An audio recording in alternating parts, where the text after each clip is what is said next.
그럼 솔직히 좀 짜증나잖아요. 힘들어서 대출 받으러 왔는데 대출을 빌미로 해서 은행의 우월적인 지위를 이용해서 나한테 뭔가 팔아보려고 하는, 하기 싫은데 억지로 좀 시키려고 하고 이렇게 생각을 하시잖아요. 네, 여러분 안녕하세요. 저는 코로나로 어려움을 겪는 자영업자 분들을 위해 각종 금융 정보를 전달해 드리는 유튜버 우빈아빠입니다. 자, 오늘은 지난 시간에 예고 드린 대로 이번 8월 8일부터 개편되는 나이스 신용점수 920점 이상이신 고신용자를 대상으로 한 희망플러스 신용대출 개편 내용에 대해서 설명드리고 중요한 포인트 몇 가지 짚어드리는 시간을 갖도록 하겠습니다. 바로 시작해 볼게요. 자, 여러분들 언론을 통해서 많이 이미 보셨을 거고 이미 다 알고 계실 겁니다. 방역지원금이나 손실보전금을 받으신 소상공인 중에 나이스 신용점수를 기준으로 919점 이하이신 중저신용 소상공인 분들은 현재 희망플러스 특례보증 2천만 원까지 증액이 됐죠. 현재 신용보증재단 통해서 받고 계십니다. 고신용자분들은 기존의 희망플러스 신용대출이라고 해서 은행에서 그냥 신용으로 받게끔 되어 있었는데 그 한도가 역시 1,000만 원밖에 되지 않았습니다. 그래서 제가 지난 방송에 이번 8월부터 고신용자분들을 위한 새로운 대출이나 아니면 기존 대출이 개편되어서 나올 거다라고 스포일러 방송을 해드린 바 있죠. 결론적으로는 새로운 상품이 나오지는 않았고요. 기존 고신용자 희망플러스 신용대출이 이번 8월 8일부터 3천만 원까지 한도가 올라갑니다. 아마 여러분들 다 알고 계셨을 거예요. 혹시 모르는 분들을 위해 상품 내용 간단하게 설명드리면 이 대출은 은행에서 신용으로 취급하는 신용대출이고요. 신용보증재단에 방문하실 필요가 없습니다. 대출기간은 1년이고요. 대출기간 1년이라고 하면 많은 분들이 야 이거 1년 만에 대출을 어떻게 갚냐 너무 부담된다 이런 댓글을 주시는 분들이 많은데 보통 은행 대출 1년이라고 하면 1년 후에 대부분 연장을 하십니다. 이렇게 1년짜리 약정하는 대출을 은행 용어로 만기일시 상환 대출이라고 하는데요. 매월 이자만 납부하시다가 1년 만기가 됐을 때 대부분 은행에서 전화가 오고요. 기간 연장을 원하시게 되면 심사를 통해 연장을 진행하실 수 있습니다. 자, 이해하셨죠? 상품 설명 계속 드리겠습니다. 대출 금리는 처음 1년 동안만 1.5%입니다. 2년 차부터는 은행 일반 사업자 대출, 신용대출 금리로 올라가게 되어 있습니다. 그러니까 대출도 1년, 금리 싼 것도 1년, 2년 차에 연장을 하시게 되면 일반 은행 신용대출 금리로 올라가게 됩니다. 그리고 이 대출은 대출 받고 바로 상환하셔도 중도 상환 수수료는 없습니다. 상품 내용은 간단히 여기까지고요. 복잡하지 않습니다. 그냥 은행에서 신용대출 받는 거고요. 이 대출을 신청하실 분들은 일단 비대면 접수를 추천드립니다. 비대면 접수가 익숙하지 않으신 분들은 좀 어려울 수 있는데 제가 은행별로 다 설명드리긴 좀 어렵고요. 비대면은 일단 지금 시중은행 5대 은행은 비대면 접수가 가능하시니까 비대면 접수를 먼저 하시고요. 거래가 제일 많은 은행에서 앱으로 신청을 하시면 되는데 여러분들이 쓰시는 은행 앱이 보통 개인 뱅킹과 기업 뱅킹 앱이 따로따로 분리가 되어 있습니다. 그런데 이 희망플러스 신용대출은 기업 뱅킹 앱에서 신청을 하셔야 돼요. 예를 들어 우리은행 같은 경우는 보시는 것처럼 이 하얀색이 앱이 흔히 쓰는 개인 앱이고 이 옆에 파란색 앱이 있는데 이게 기업 뱅킹 앱이거든요.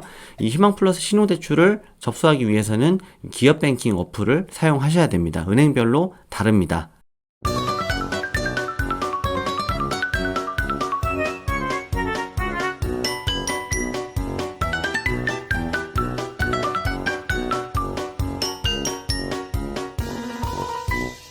대신 그 전에 공동인증서를 준비하셔야 되는데 정부24 그리고 국세청 홈택스 둘 다 이 공동인증서를 먼저 등록을 하시고 진행을 하셔야 됩니다. 이 말을 이해하시는 분들은 비대면으로 접수를 해보시면 되고요. 난 죽었다 깨나도 모르겠다 하시는 분들은 지금 화면에 띄워드리고 있는 서류를 챙기셔서 주거래 은행으로 방문하셔서 상담 받아보시면 되겠습니다. 자, 여기까지가 표면적인 대출 상품 내용이었고요. 사실 대출 상품 내용은 그렇게 어렵지도 않고 언론 보도나 신문 뉴스 보시면 이미 많이 이해하셨을 거고 다른 유튜브 채널이나 공문 같은 거 좀 읽어보면 금방 알 수 있는 내용입니다. 누구나 할 수 있는 이야기고요. 자, 문제는 이제 지금부터인데요. 마치 신용점수 920점 이상이고 방역지원금이나 손실보전금을 받으신 고신용 소상공인들이 신청만 하기만 하면 3천만 원 정도는 은행에서 대출이 될 것처럼 보도에도 많이 나왔고 기대를 많이 하고 계십니다. 하지만 이게 현실은 그렇지 않습니다. 그래서 제가 7월에 고신용 대출 나온다고 했을 때 저는 개인적으로 소상공인시장진흥공단 직접 대출 형식을 바랬어요. 그냥 자격 되시는 분들은 바로 비대면으로 바로 받으실 수 있도록 그렇게 하는 게 제일 좋겠다라고 생각을 했는데 어쨌든 그렇게 안 됐죠. 은행을 통해서 받으셔야 되는데 지금부터 중요한 얘기, 뼈 때리는 얘기를 좀 드릴 건데요. 이 희망플러스 신용대출이 왜 쉽지 않은지, 그리고 정말 방법은 없는 건지 제 입으로 얘기하기엔 좀 민감한 내용이라서 저 말고 시중은행에서 사업자 대출을 담당하고 있는 현직 은행원 한 분을 모셔서 이번 희망플러스 대출이 왜 어려운지, 그리고 다른 방법은 정말 없는지, 어떻게 공략해야 되는지 그 팁을 좀 들어보도록 하겠습니다. 제가 소개시켜 드릴게요. 네, 안녕하세요. 나와주셔서 감사합니다. 네, 안녕하세요. 이런 대형 유튜브 채널에 불러주셔서 영광입니다. 제가 부끄러움이 많아서 이 얼굴 모자이크 처리랑 음성 변조 좀 부탁드릴게요. 예, 알겠습니다. 걱정하지 마시고요. 자기소개 한번 부탁드릴게요. 네, 저는 시중은행에서 대출 업무를 담당하고 있는, 다시 할게요. 저는 시중은행에서 차장으로 근무하고 있는 평범한 은행원이고요. 우비나파 채널 열심히 보고 있는 사람입니다. 만나 뵙게 돼서 반갑습니다. 네, 감사합니다. 그럼 차장님 본론으로 바로 들어가서 이번 희망플러스 신용대출이 쉽지 않을 거라고 생각하시는 이유가 궁금하거든요. 저만 그런 건 아니고요. 은행권 분위기가 솔직히 그렇습니다. 지금 저처럼 사업자 대출 담당 직원이면 다 공감할 것 같은데 코로나 시국을 겪으면서 대출 담당자들도 이제는 소상공인 같은 경우에는 보증서 대출을 당연하게 생각하고 있거든요, 직원들이. 그동안 계속 보증서 대출이 거의 대부분이었잖아요. 근데 이번에는 보증서 없이 그냥 신용으로만 은행에서 한다? 일단 은행에서 신용대출은 신고소득이 좀 많고 다른 대출 별로 없고 거래 실적 많아야 심사해볼까 말까인데 지금 자영업자분들 대출 없는 사람이 거의 없잖아요. 작년에 소득도 다 떨어졌죠. 이게 쉽지 않을 겁니다. 아니, 신용대출이면 그냥 신용점수 좋으면 다 해주는 거 아닌가요? 일반인 분들은 대부분 그렇게 생각하고 계시거든요. 이게 또 제가 할 말이 많은데 은행에서 말하는 신용대출은 신용이 좋은 사람들한테 무조건 해준다는 뜻이 아니고요. 담보대출이 아닌 대출을 신용대출이라고 하거든요. 부동산 담보든 보증서 담보든 담보대출이라는 게 있고 담보가 없는 무담보대출을 신용대출이라고 하는 거지 솔직히 말해서 신용이 좋다고 해서 대출이 되지는 않습니다. 신용 좋은 건 솔직히 기본이라고 생각합니다. 아니, 그럼 쉽지 않다고만 말씀하시지 말고 좀 좋은 방법 없습니까? 고신용자분들은 지금 이 상품만 기대하고 있는데 쉽지 않다고만 말씀하시면 너무 상심이 크실 것 같아요. 그 질문을 우빈 아빠님이 오늘 하실 것 같아서 제가 오늘 여기 나온다고 해서 어제 밤늦게 생각을 좀 해보긴 했는데 그냥 참고 정도만 하셨으면 좋겠어요.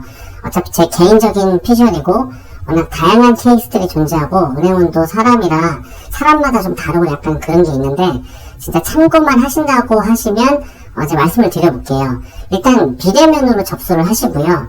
되면 다행이고요. 이게 베스트입니다. 비대면으로.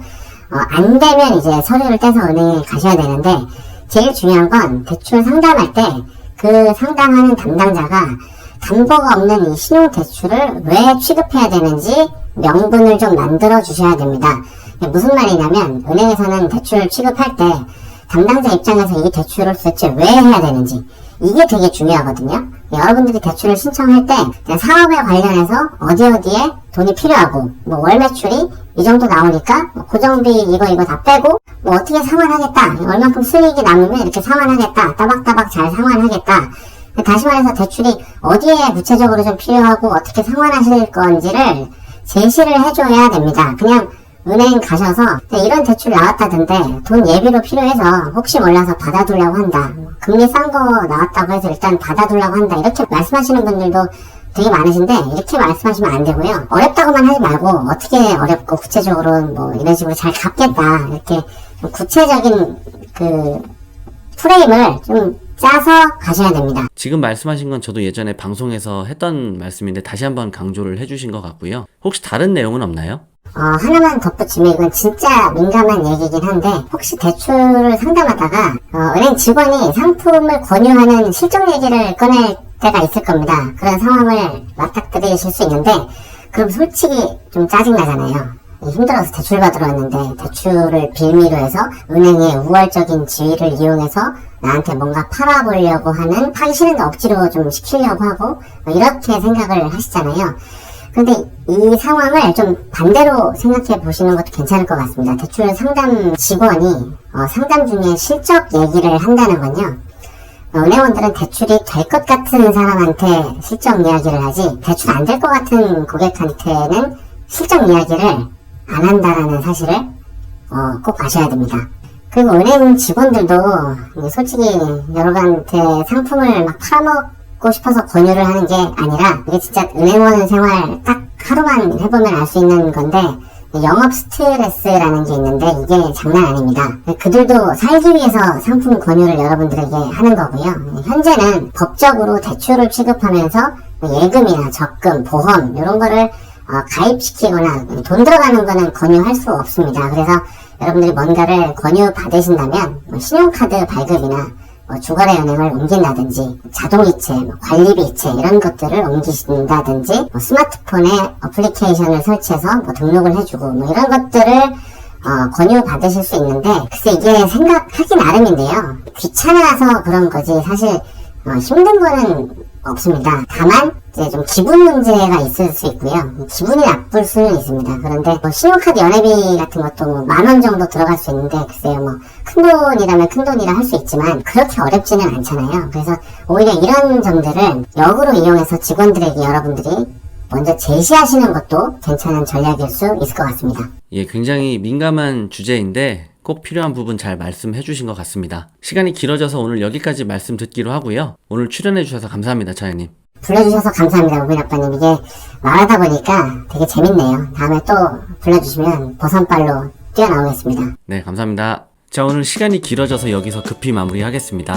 방금 차장님 말씀하신 내용 잘 새기셔서 고신용자분들 8일부터 신청하시면 되고요. 질문 있으시면 댓글 주시고 신청하셨던 후기, 대출 잘 받으셨으면 잘 받으셨던 후기 댓글로 남겨주시면 다른 분들도 많은 도움을 받으실 것 같습니다. 그럼 저는 다음 시간에 더 좋은 영상으로 찾아오도록 하겠습니다. 오늘도 시청해주셔서 감사합니다. 수고하셨습니다.